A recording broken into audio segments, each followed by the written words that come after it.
आपके अपने YouTube channel special education point with Hari में आपका स्वागत है।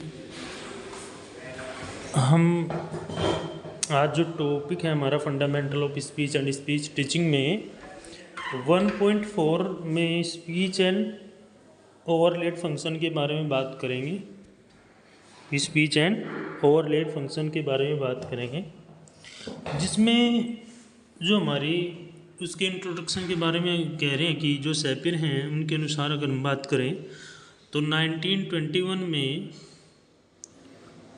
जो शारीरिक रूप से अगर वो की बात करें, स्पीच की बात करें तो एक प्रकार से एक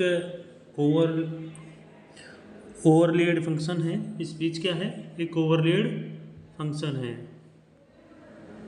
कैसा फंक्शन है? ओवरलेड फंक्शन है। अगर बात करें स्पीच की तो स्पीच क्या है? एक ओवरलेड फंक्शन है।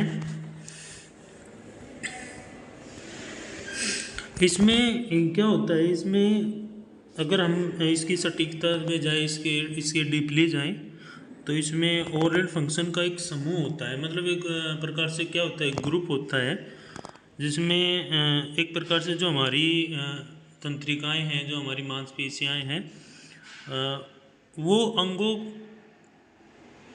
उसके साथ जो अंग्स हैं, जो ऑर्गन्स हैं, वो उनके साथ कार्य करके जो है ना चीज़ें प्राप्त होती हैं और वो अस्तित्व में आती हैं। तो कोई छोटी सी चीज़ है, एक चीज़ मैं आपको बता दूं यहाँ पे, अगर चीज़ों को यहाँ पे अगर थोड़ा सा किया कर लिया जाए कि क्या व्यवस्था हो सकती है इसमें, तो यही चीज़ यहाँ पे इम्पोर्टेंट होती है कि क्या उद्देश्य हो सकते हैं, क्या चीज़ें हो सकती हैं, क्या नहीं हो सकती हैं, और एक अलग अलग उद्देश्य बनाए रखने थे। मतलब अगर हमारे जो ऑर्गन है, जो हमारे जैसे और हमारे दांत है, होंठ है, जीभ है और खाना, क्योंकि दांत, होंठ और जीभ खाना को निगलने के लिए महत्वपूर्ण होते हैं ना।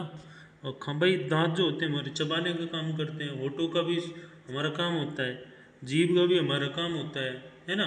मिलाने का जो कार्य होता है वो जीभ करती है और निगलने का एक काम होता है हमारे गले का। यही कारण है कि जो हमारी वोक है वो अक्सर क्या होती है, जो हमारी जो स्पीच है वो ओवरलेड फंक्शन इसी को कहा जाए, क्योंकि जिसके साथ एक तो कई अंग आ गए हमारे, है ना, और दूसरा कई अंगों के साथ में क्या आ गए, हमारे अंग के साथ साथ हमारे जो मसल्स हैं वो भी उनके साथ इन्वॉल्व होकर काम करती हैं। अब जैसे हमारी स्पीच के लिए क्या, हमारे होठ, हमारे दांत, हमारे फेफड़े, क्योंकि इनका प्रयोग क्या है, मतलब एक प्रकार से प्राथमिक कार्यों पर रखा जाता है।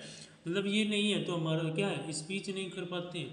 तो ये ओवरलेड फंक्शन है, जिस मतलब एक के साथ दो, दो के साथ तीन, मतलब जितने भी क्या है, मतलब एक के साथ दो, दो के साथ तीन, तो मतलब कोई ना कोई ये चीज़ें हमारी जुड़ी रहती हैं। ठीक है, तो ये हमारा क्या है, ओवरलेड फंक्शन है। कैसा फंक्शन है? ओवरलेड है। इसको हम क्या कह सकते हैं, ओवरलेड फंक्शन। तो जो कि इसका एक प्राथमिक यही कार्य है कि इसको लगातार प्रवाहित करना चाहिए। दूसरा ये प्राथमिक ये हमारा कार्य है, क्योंकि इसके बिना हम क्या है, स्पीच नहीं कर पाएंगे।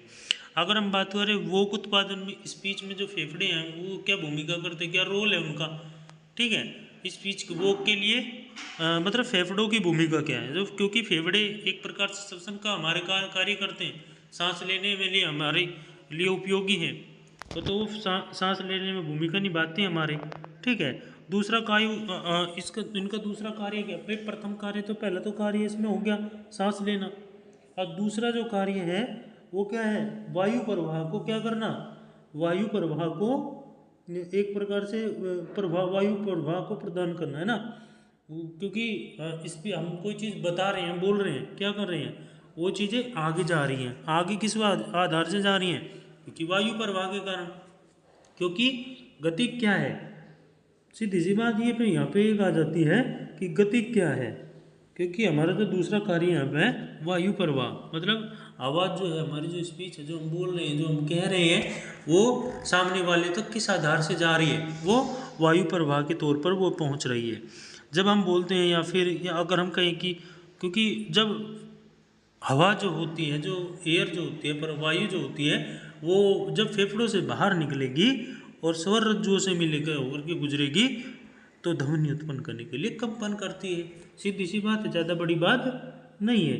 क्योंकि जब वो वायु के संपर्क में आएगी क्या करेगी भाई, फेफड़े से हम है ना, फेफड़े हवा जो है फेफड़ों से बाहर आएगी, और जब फेफड़ों से बाहर आ जाएगी तो क्या करेगी, वो स्वररज्जुओं से मिलेगी, है ना। जो बोल है, जो हम बोल रहे हैं, जो हमारे वोवेल्स है वगैरह हैं, वो ध्वनि के साथ क्या करेगी, वो कंपन करने का काम करेगी।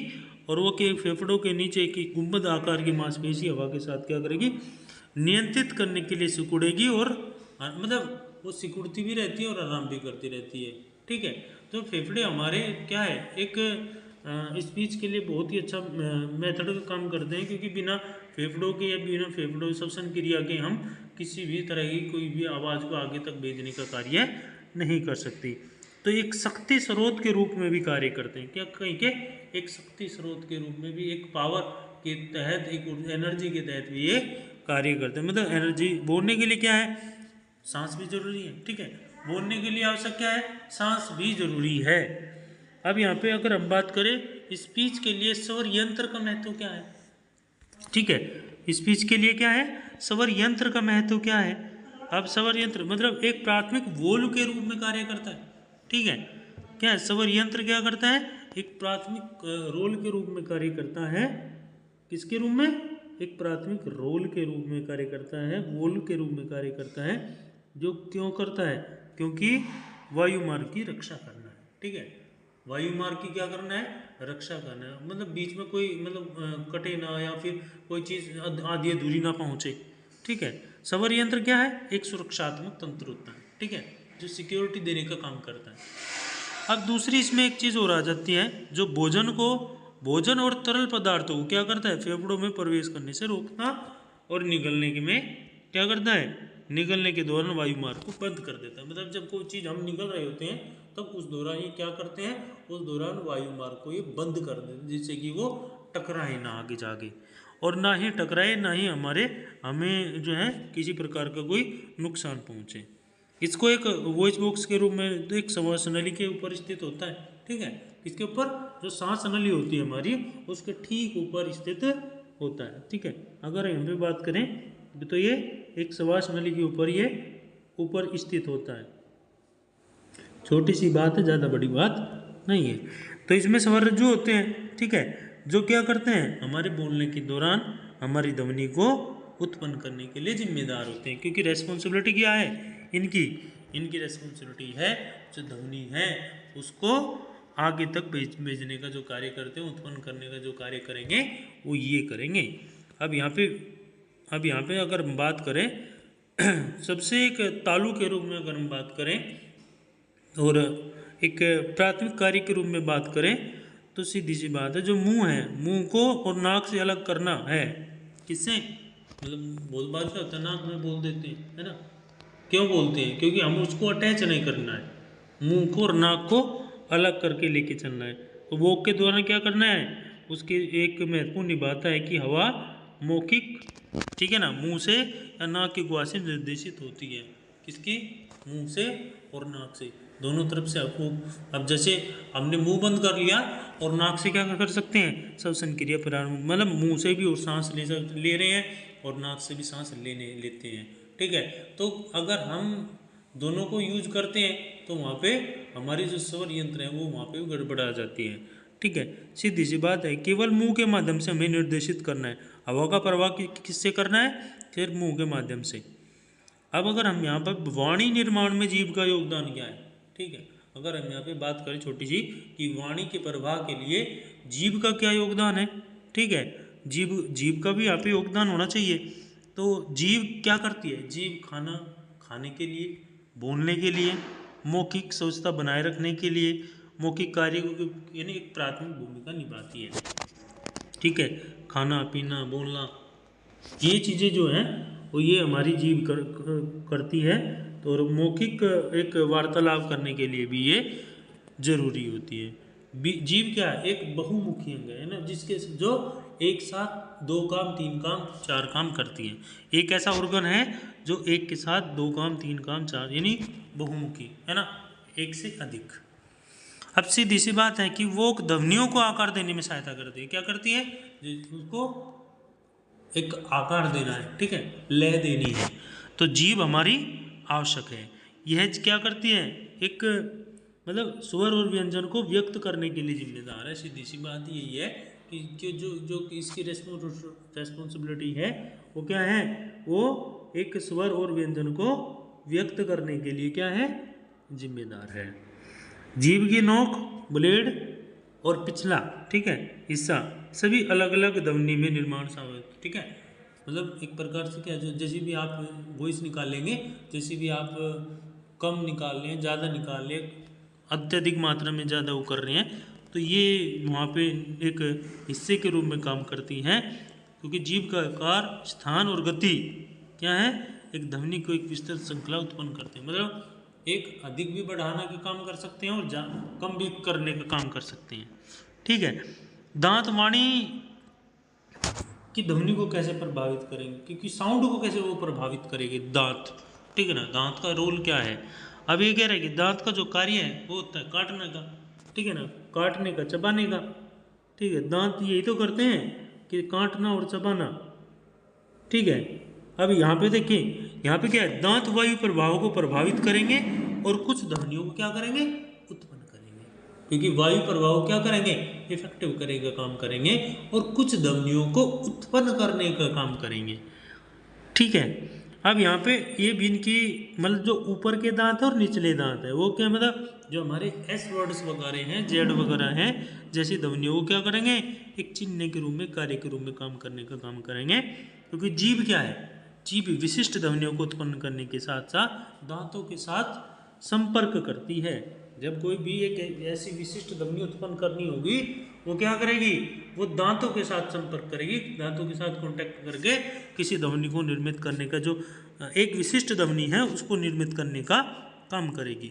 कोई भी गलत है संक्रेणा है या दंत संबंधी वो है तो स्पष्टता को प्रभावित करेगी, ठीक है ना। जैसे कोई मैंने कोई है ना, कोई बड़ा सा अक्षर बोल दिया ना, कोई ऐसे लॉन्ग वर्ड है ना, लॉन्ग वर्ड है ना, तो उसमें क्या है? हमारे दांत से रिलेटेड भी, दांत और जीभ दोनों मिलके काम कर रहे हैं, और उसमें गलत ज़्यादा प्रभावित होने की समस्या हो जाती है कि हम गलत भी बोल सकते हैं उसमें। तो बहुत बार होता है कि गलत भी हो जाता है। और एक सीधी सी बात है कि जो वाणी है, जो अगर हम बात करें वाणी की, तो यहाँ पे जो वाणी है, वाणी को आकार देने में होठ की क्या भूमिका है? जो लिप्स है हमारे, उनका रोल क्या है एक वाणी को आकार देने में, ठीक है। अब देखो सब ऑर्गन का क्या काम है? अलग अलग काम होता है, ठीक है। सब क्या काम करते हैं? अलग अलग काम करने का प्रयास करते हैं। जो होठ है हमारे, जो लिप्स हैं, उनका जो मेन वर्क है इसमें, अगर हम बात करें जो प्राइमरी वर्क है इसमें, वो क्या है? वो एक प्रकार से खाना पीने की सुविधा प्रदान करना है, ठीक है ना। खाने के लिए, पीने के लिए, है ना, एक सुविधा है कि आप होठों से लगा के की चीज़ को अंदर की तरफ लेके जा सकते हो, और उन चीज़ को मतलब जाएगा किससे? एक संपर्क स्थल है जो प्राथमिक कार्य होठों से होकर के गुजरेगा, ठीक है। आप डायरेक्ट जा सकते हैं ना। तो ये खाने पीने की जो चीज़ें हैं वो हमारी कहाँ से, और दूसरा इसका काम क्या है? कुछ ध्वनियों को भी एक व्यंजन के रूप में और गोल स्वर को आकार देने में हो, मतलब जो भी गोलाई वगैरह है स्वर या व्यंजन की, उनको एक आकार देने में भी ये सहायक होते हैं, ठीक है। उसके एक ये भी चीज़ होती है, ये वायु के प्रवाह को नियंत्रित करते हैं। क्या करते हैं? हवा का जो प्रवाह है उसको भी नियंत्रित करने का काम करेंगे। जैसे क्या है, कुछ अक्षर होते हैं हमारे, जैसे बी है, बी है, बी है, पी है, ओ है, ठीक है, जो गोलाई देने का काम करते हैं, ठीक है। ऐसे वर्ड्स जो गोलाई दे, पी, जहाँ पे हमारे होठों का यूज ज़्यादातर होगा, पी, दोनों लिप्स अटैच होंगे, बी, है ना। तो इसमें क्या हो जाएगा? इसमें एक अगर हम बात करें तो वाणी के आकार में, मतलब ये चीज़ें हमने पढ़ ली।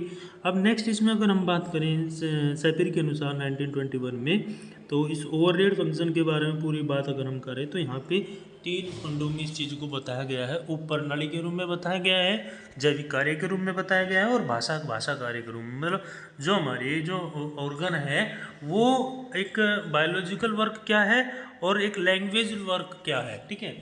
वो कैसी भाषा कैसी शैली देने का काम कर सकते हैं। तो हमारा जो सबसे पहले अगर फेफड़े और पसलियों की बात करें यहाँ पे, जो हमारे लंग्स हैं और जो हमारी पसलियाँ हैं उनके बारे में, तो एक श्वसन का कार्य वो करेंगे। ठीक है, बायोलॉजिकल एक जो फैक्टर यहाँ पे बायोलॉजिकल जो वर्क है वो हमारा यहाँ पे एक श्वसन का है। और भाषा के रूप में अगर कार्य वो करते हैं तो वो क्या है, ध्वनि उत्पन्न करने के लिए क्या करेंगे, वायु प्रवाह का स्रोत एक प्रकार से उपयोग होता है। ये मतलब एक ध्वनि को उत्पन्न करने के लिए इसका उपयोग होता है, क्योंकि क्योंकि वायु को प्रभावित करती है। क्योंकि श्वसन प्रक्रिया कहाँ से शुरू होगी, फेफड़े क्या करते हैं, श्वसन की क्रिया को करते हैं, श्वसन का आगे वायु के संपर्क में आकर के करेंगे काम। गला गला गला एक हमारा ऑर्गन है। ठीक है, अब उस ऑर्गन में वोल के रूप में कार्य कर, जैसे खांसना है, छींकना है, ठीक है, स्वर, ठीक है ना, वो स्वर उत्पादन करने का काम करते हैं, क्या ना, स्वर को उत्पादित करने का वो काम करेंगे। अब नेक्स्ट इसमें अगर हम बात करें स्वर यंत्र के बारे में, यानी नाक के माध्यम से या फिर सांस लेना या एक बोल के रूप में, मतलब हम नाक से भी, अगर हमारा मुंह बंद है तो हम नाक के माध्यम से सांस लेते हैं, अगर हमारा नाक बंद है तो हम मुंह के माध्यम से हम सांस लेने का काम कर सकते हैं। ठीक है, दोनों रूम में क्या है, दोनों ऑर्गन क्या करते हैं, दोनों ऑर्गन एक सांस लेने की प्रक्रिया को कंप्लीट करते हैं, क्योंकि इसमें अनुनासिक अनुनासिक ध्वनियों का उत्पादन हो सकता है। जीभ, जीभ क्या है, खाना खाने का है और उसको निगलने का काम करती है, खाना और निगलना दोनों काम करेगी। और दूसरा इसमें क्या काम करेगी, भाषाई, अगर भाषाई कार्य के रूप में काम करेगी तो ये मौखिक, जो मतलब मौखिक रूप से हम कोई चीज़ बताने का काम कर रहे हैं तो हमारे जीभ का इस पे अशांति उत्पन्न करना, वायु प्रभाव को अवरुद्ध करना और छोड़ना। ठीक है, दांत, दांत क्या करते हैं, काटना और चबाने का काम करते हैं, सीधी सी बात है, दांत क्या करेंगे, काटने और चबाने का वो काम करते हैं। अब लैंग्वेज में क्या करेंगे, वो लैंग्वेज में अशांति को पैदा करेंगे और तेज धारा को प्रदान करने का काम करेंगे। मतलब आप क्या करें, मतलब उसको स्पीडली कैसे लेके जाए, तो हमारे दांत भी उसमें इन्वॉल्व होते हैं। होठ है ना, मतलब कोई भी चीज़ है, पानी पीना है, ठीक है, दूध पीना है, तो चेहरे के हाव भाव, मतलब कार्य और करना या फिर चेहरे के अभिव्यक्ति से भी यहाँ पता चल जाता है। दूसरा एक संकुचन पैदा करना और वायु प्रभाव क्या करना, अवरुद्ध करना, उसको छोड़ना, कम करना, ज़्यादा करना। अब यहाँ पे अगर हम बात करें वो उत्पादन को अगर समझें तो जटिलता क्या है, जटिलता इसमें यही है, क्योंकि एक स्पीच का जो अगर प्रोडक्शन की बात करें तो वो एक जटिल प्रक्रिया तो है ही, है ना। लगातार प्रॉपरली किसी चीज़ पे बोलना, लगातार किसी चीज़ को समझना, लगातार किसी चीज़ पे काम करना, तो वो प्रभावित होती है। लेकिन एक चीज़ और होती है इसमें, क्योंकि हमारी शारीरिक जो संरचनाएँ हैं वो सहजता से समन्वित करती हैं। जो स्वर तंत्र है वो ध्वनियों के क्या करते हैं, प्रारंभिक गठन से लेकर के उनकी पिच को तैयार करते हैं, उनकी पिच की मात्रा को तैयार करते हैं, मॉड्यूलेशन का काम करते हैं। ठीक है, जीभ, होठ, स्वर रज्जु, है ना, श्वसन प्रणाली क्या है, ये हमारे संभावित गतिविधियां हैं जो ध्वनि उत्पन्न करना और शब्दों को व्यक्त करने की अनुमति देने का कार्य करते हैं। अब अगर जैसे हम बात करें कि फेफड़ों के उत्पादन की संबंधित, तो ये चीज़ें हम आगे भी हम इस पर कंप्लीट करने का काम कर सकते हैं। अब नेक्स्ट अगर हम बात करें 1.5 की, तो introduction to speech and language disabilities. अब जो अगर हम बात करें स्पीच की और उसके साथ साथ लैंग्वेज डिसेबिलिटी की, तो दोनों चीज़ें यहाँ पे होंगी, क्योंकि वोक, स्पीच और लैंग्वेज डिसेबिलिटी, ठीक है ना, भाषा विकार और वोक दोनों चीज़ें एक संचार विकार को क्या करते हैं, संदर्भित करता है। ठीक है ना, कम्युनिकेट प्रभावित होगा, सीधी सी बात ये है, कम्युनिकेशन इफेक्टिव होगा ही होगा। जिसमें क्या होगा, व्यक्ति अगर बोल रहा है, कोई चीज़ लिख रहा है, ठीक है ना, कोई बोली जाने वाली चीज़, लिखी जाने वाली चीज़, उसको समझने में, उपयोग करने में अगर कठिनाई हो रही है तो वहाँ पे विभिन्न तरीके प्रकट हो सकते हैं, विभिन्न तरीके वहाँ पे दिख सकते हैं। क्योंकि स्पीच साउंड उत्पन्न करने में कठिनाइयों का होना, हम प्रॉपरली क्या नहीं कर पा रहे हैं, स्पीच साउंड नहीं कर पा रहे हैं, वोक ध्वनि नहीं कर पा रहे हैं, भाषा को समझने में दिक्कत हो रही है, सामाजिक परिस्थिति में भाषा को समझने में समस्या आ रही है। क्यों आ रही है? क्योंकि वहाँ पे हमारा क्या है, language speech and language disability, यानी भाषा वोक एंड एवं भाषा विकार, दोनों चीज़ें यहाँ पे हैं, परेशान हो रही हैं, दिक्कत कर रही हैं। तो ये एक कारक के रूप में कारण हो सकते हैं, एक फैक्टर के रूप में एक ऐसे कारण हो सकते हैं जो विकास से संबंधित देरी है ना, मतलब देरी से क्या हुआ, देरी से विकास हुआ हो, ठीक है, डेवलपमेंट अच्छे से ना हो पाया हो। दूसरा पॉइंट हो सकता है, दूसरा पॉइंट हो सकता है आनुवांशिक स्थितियाँ, हेरिडिटिकली कोई सिचुएशंस हो सकती हैं, मस्तिष्क की चोट, ठीक है, मस्तिष्क की सिर में चोट का लग जाना, माइंड में चोट का लग जाना, ठीक है, या फिर कोई एनवायरमेंटली फैक्टर भी हो सकता है। अगर इसकी गंभीरता के आधार पे, उपचार के आधार पे, स्पीच के आधार पे, या फिर इसको स्पीच थेरेपी दे करके, या फिर इसके लिए तो कोई तकनीक उपयोग कर करके हम या फिर इसको मेडिसिन वगैरह दे करके शामिल कर सकते हैं। मतलब समय से अगर इस पर हम उपचार कर लेते हैं, इसका ट्रीटमेंट कर लेते हैं, स्पीच थेरेपी वगैरह दे करके या चीज़ों को कंप्लीट करके, तो हम उसमें उसको बेहतर देने का काम कर सकते हैं उसको। क्योंकि वाणी जो है वो हमें ध्वनि देने का काम करती है, हम किसी को आवाज़ दे रहे हैं, किसी को पुकार रहे हैं, किसी चीज़ को बता रहे हैं, तो वहाँ पे वाणी का यूज होता है। अगर यहाँ पे अगर इसमें दिक्कतें हो रही हैं, ध्वनि को स्पष्ट करने में समस्या आ रही है, ठीक है, तो वहाँ पे 3 प्रकार की समस्या हो सकती हैं। क्या हो सकती हैं कि हम किसी भी ध्वनि को, किसी भी साउंड को स्पष्ट रूप से नहीं कह पा रहे हैं। क्या नहीं कर पा रहे हैं? स्पष्ट रूप से हम समझ नहीं पा रहे हैं। दूसरा, आवाज़ को, मतलब आवाज़ जो जा रही है वो बीच बीच में रुक रुक के जा रही है, हाँ, या फिर रुकने हैं, या फिर दोहरा रही हैं, या फिर हकला रही हैं, ठीक है, दोहराना, रुकना और हकलाना, 3 चीज़ें यहाँ पे भी हो जाएंगी।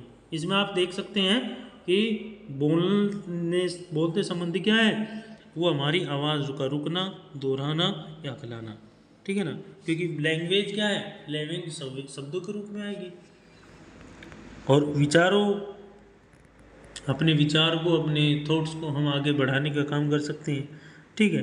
तो एक ये भी हमारा भाषा संबंधी अगर विकार है, तो हम शब्दों का प्रयोग नहीं कर, हम किसी बात को नहीं समझ पा रहे हैं, बात नहीं कर पा रहे हैं, ठीक है ना, पढ़ नहीं पा रहे हैं, लिख नहीं पा रहे हैं, तो क्या है, लैंग्वेज डिसऑर्डर है, सीधी सी बात है, भाषा संबंधी क्या है, विकार है।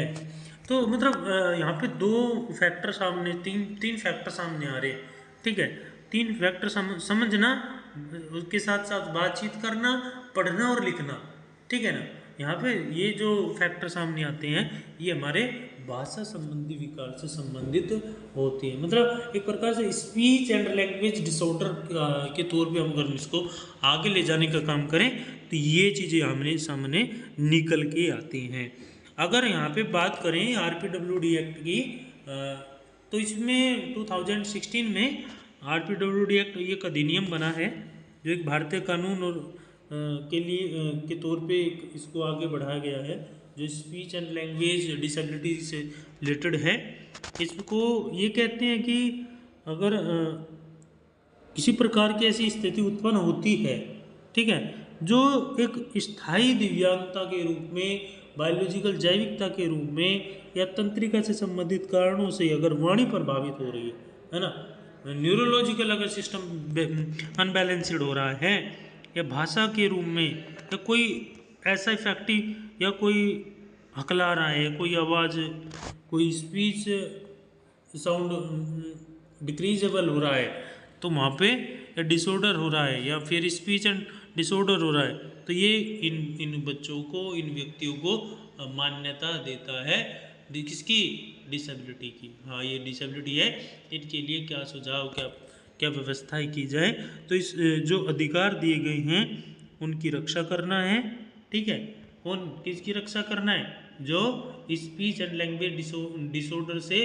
पीड़ित हैं, जो भाषा एवं वोक से संबंधित, विकार से संबंधित हैं, उनको क्या करना है, उनको एक आधार देना है, एक व्यवस्था देनी है।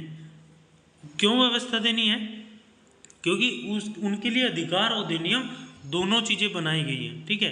क्योंकि दिव्यांगों के लिए जो पहलू निर्धारित किए गए हैं, विचार निर्धारित किए गए हैं, उनके लिए शिक्षा जरूरी है, उनके लिए रोजगार जरूरी है, उनके लिए एक समन्वित ढांचा जरूरी है, उनके लिए सामाजिक भागीदारी जरूरी है, उनको समान अवसर दिए जाएं।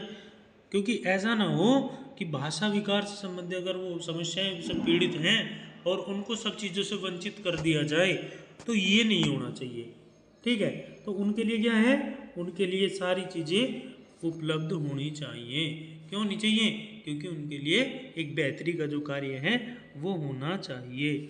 तो क्योंकि जो दिव्यांग व्यक्ति शिक्षा अधिनियम है, उसके तौर पर स्पीच एंड लैंग्वेज डिसेबिलिटी से संबंधित जो भी अक्षमताएं हैं, जो भी डिसेबिलिटीज़ हैं, चाहे वो हकलाना है, चाहे वो उच्चारण से संबंधित हैं या आवाज़ की हानि है, अगर इस प्रकार के बच्चे हैं, उनके लिए एजुकेशन डेमोन्स्ट्रेशन मेथड को यहाँ पे यूज कर सकते हो, और क्योंकि वो उन पर प्रभाव डाल सकता है। सांकेतिक चीज़ों को आप यूज कर सकते हो, संचार से संबंधित चीज़ों को आप यूज कर सकते हो, जो बच्चे के लिए एक बेहतरीन करने का कार्य कर सकते हैं। क्योंकि जिस बच्चे का उच्चारण बिगड़ा हुआ है, जो बच्चा वो इसलिए चीज़ों को कंप्लीट नहीं कर पा रहा है, उनके लिए चीज़ें क्या, उनकी कमजोर, उनकी जो वीकनेस है उसका पता लगाना है, और उनको संबंधित चीज़ों से संबंधित, उनको जो उनके सामने चुनौतियां आ रही हैं, उनसे वो लड़ रहे हैं, तो वो उसके लिए उनको एक बेहतर देने का काम करें, और उनको जो भी कठिनाइयां हैं, जो भी असामान्यताएं हैं, चाहे वो गले की समस्या हो, आवाज़ की खराबी हो, शब्दों से संबंधित दिक्कतें हों, तो वो बच्चों के सामने हो सकती हैं। तो उसके लिए जो अधिनियम बना है, आईडीए है, उसके लिए, क्योंकि जो उनकी रक्षा, उनके अधिकारों की रक्षा करता है, तो उनके लिए हेल्पफुल है। 2016 में इसको बनाया गया है, जो कि उनकी महत्वाकांक्षाओं को खरा उतारने पर प्रयास करता है। एक सैद्धांतिक तौर पे अगर हम चीज़ों को व्यवस्थित करते हैं, सामाजिक ढांचे को व्यवस्थित करते हैं, एक भीतरली अगर चीज़ें और बढ़िया होंगी तो और अच्छा होगा, तो एक सामाजिक समरसता बनेगी, ठीक है। अगर यहाँ पे अगर नेक्स्ट अगर लास्ट पॉइंट की बात करें, वाणी और भाषा विकार के लक्षण क्या हो सकते हैं, ठीक है। वाणी और भाषा विकार के लक्षण क्या हो सकते हैं, तो ये दोनों में चीज़ें यहाँ पे सीधी सी बात है, 8 लक्षण यहाँ पे प्रभावित हो सकते हैं। क्योंकि यहाँ पे शब्द और ध्वनि को व्यक्त करने में अगर कठिनाई होती है ना, वर्ड है ना, जो हमारे वर्ड्स हैं वो प्लस ध्वनियाँ, साउंड्स हम कंप्लीट नहीं कर पा रहे हैं, इस चीज़ को बताने के लिए अक्षम हैं, इस चीज़ को बताने में असमर्थ हैं, या हम शब्दों का उच्चारण अच्छे से नहीं कर पा रहे हैं, वर्ड्स को हम यूज अच्छे से नहीं कर पा रहे हैं। दूसरा पॉइंट है कि निर्देश को अगर हम समझ नहीं, जो इंस्ट्रक्शंस हमें मिल रहे हैं, जो निर्देशन हमें मिल रहे हैं, उनको हमें समझने में समस्या हो रही है, अंडरस्टैंडिंग करने में समस्या हो रही है, उसका पालन करने में समस्या हो रही है, कठिनाइयाँ हो रही है।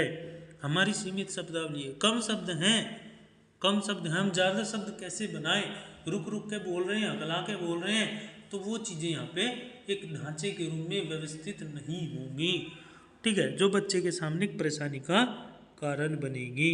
व्याकरण है ना, हमारा क्या है, व्याकरण ठीक नहीं, ग्रामर ठीक नहीं है, वाक्य की संरचना हम नहीं कर पा रहे हैं, है ना, हम सेंटेंस को प्रॉपरली एक स्ट्रक्चर नहीं दे पा रहे हैं, वहाँ पे ये चीज़ें हो सकती है। एक वाणी स्पीच एंड लैंग्वेज डिसऑर्डर के अगर लक्षणों की बात करें, सिम्टम्स की बात करें, तो ये 7 से 8 सिम्टम्स हो सकते हैं, 10 भी हो सकते हैं, क्योंकि आगे की जो चीज़ें हैं और जो चाहे वो सोसाइटी से संबंधित हो, फैमिली से संबंधित हैं, वो भी हो सकती हैं, फाइनेंशियल भी हो सकती हैं, क्योंकि हमारी स्पीच और लैंग्वेज का बहुत इफेक्ट पड़ता है।